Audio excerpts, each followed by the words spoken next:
Hey y'all, welcome to Vlogtober day 6. I posted a video yesterday and I think I may have mistakenly called it Vlogtober day 4.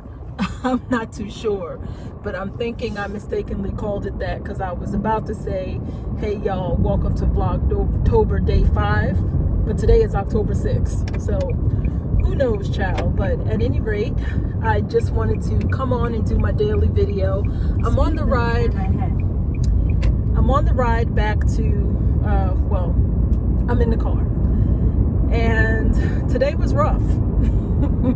Today was rough. I have no words of wisdom. One thing I will say is the directions are going and I don't feel like waiting to record this because I have a sneaking suspicion that I'm fixing to go to my bed when I get home. But so please, my apologies for the recordings.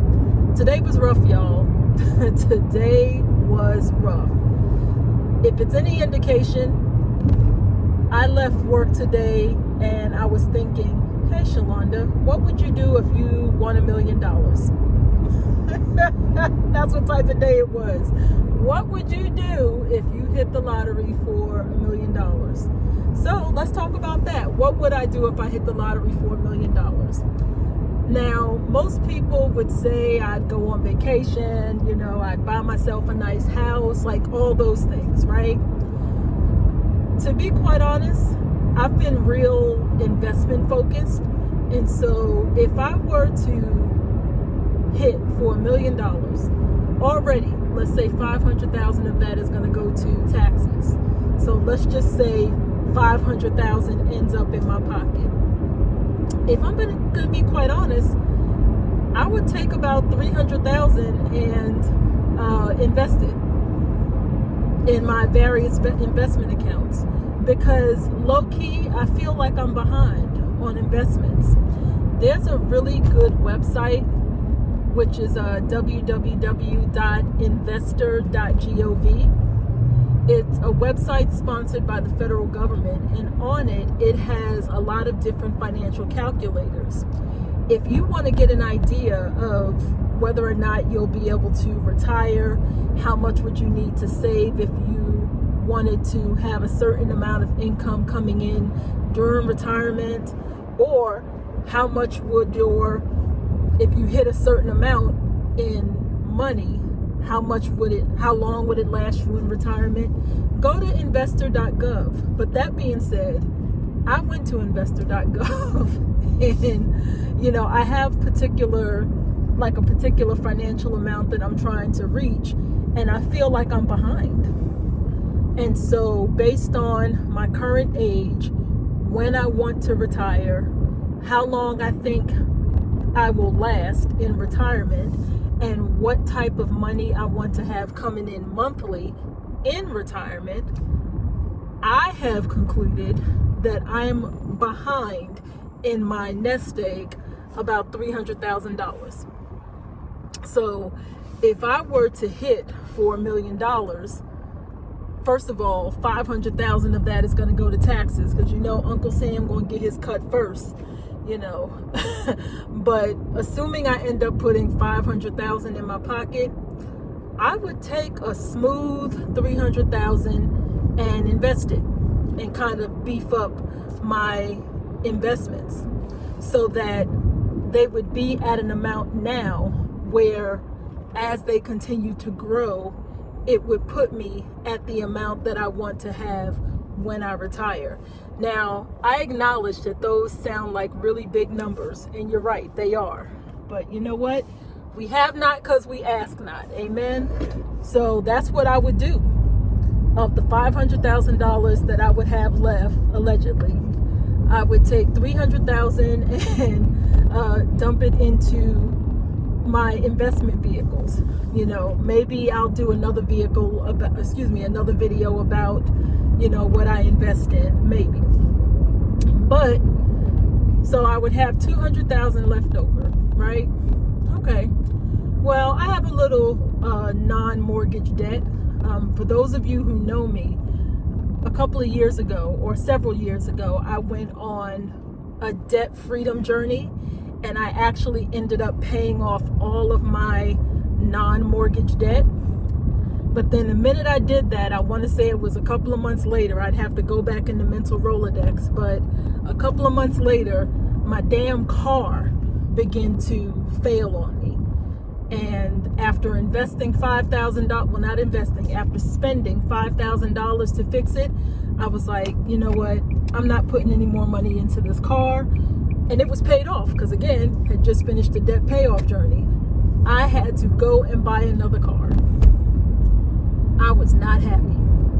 But that being said, I have some non-mortgage debt now. So of the $200,000 that I would have left over, I would take about $16,000 of that and pay off some non-mortgage debt.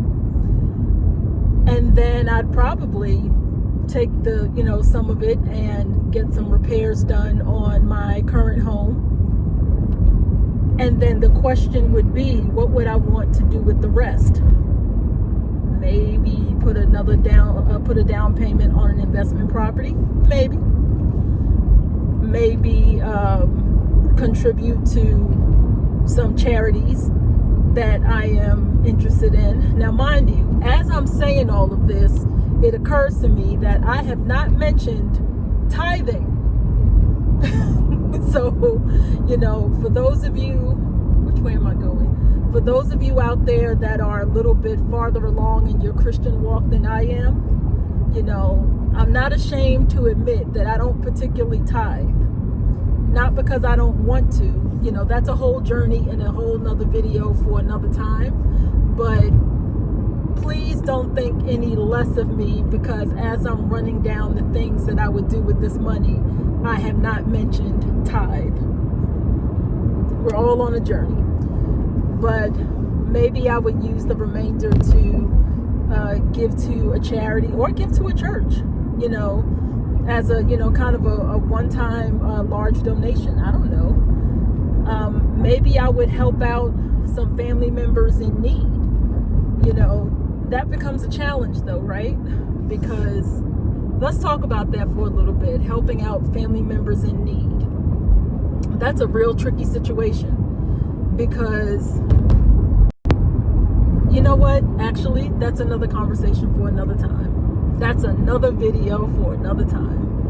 But that being said, let me keep the focus. Let me keep the thing on the main thing. Ooh, hold on. Okay, there we go. Let me keep the focus on the main thing. It was a rough day today, and it's got me thinking, damn, Shalonda, why don't you go get a lottery ticket? Because it was tough. But even though it was a bad day today, I do want to acknowledge,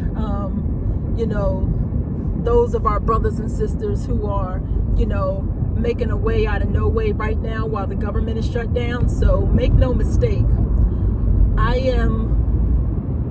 do count myself fortunate that I haven't been impacted by the government shutdown the way some of my friends and family have been impacted. So, I'm up here joking about, what I would do if it was $1 million and I'm having a bad day. But I do understand that bad is relative, right?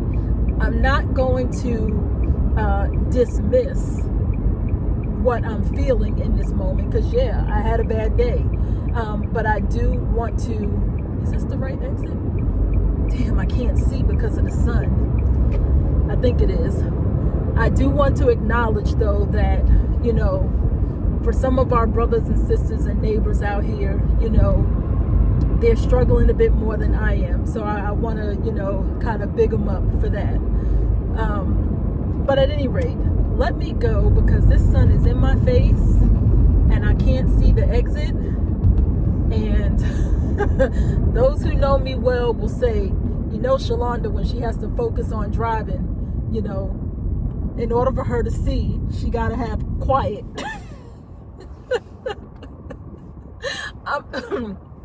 I'm that person that when I'm trying to focus when I'm driving because I need to see where I'm going, I'll turn off the radio. And my, my friends laugh all the time. Shalonda, it's not your ears, it's your eyes. And I'll be like, don't judge me. Don't judge me. So, all right, y'all. I hope you all are having a great day. If your day has been hard as well, I hope this makes you all laugh. Ooh, excuse me, spitting on the steering wheel. I hope this makes you all laugh. I have a couple of errands to run before I actually make it in the house. And then full disclosure, I really need to just log back on and keep on working. But I'm trying to be better about that because I have a whole life outside of my job. And I am trying to be better at not allowing my job to encroach on my personal time. So with that, dear friends, I will holler at you later.